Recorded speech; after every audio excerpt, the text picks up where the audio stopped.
పెట్టేశాడు అతను రాగానే. ఎందుకని ఆర్థిక పరమైన అంశాలు మనం చేయాల్సింది ఏం లేదు, ఆల్రెడీ రిజర్వేషన్ ఉంటుంది వాళ్ళకి.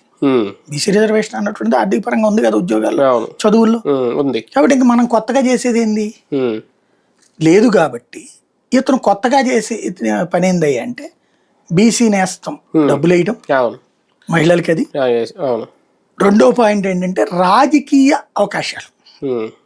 ప్రతి ట్రస్ట్ బోర్డులో ప్రతి నామినేటెడ్ పదవుల్లో 50% బీసీ ఎస్సీ ఎస్టీలకి ఇచ్చాడు, బీసీలకి ఇచ్చాడు, 50% చేశాడు. అది చివరికి పార్టీలో లేకపోతే బయట నుంచి వచ్చినోడు కూడా ఆ కులపోడైతే ఇచ్చేయమన్నాడు.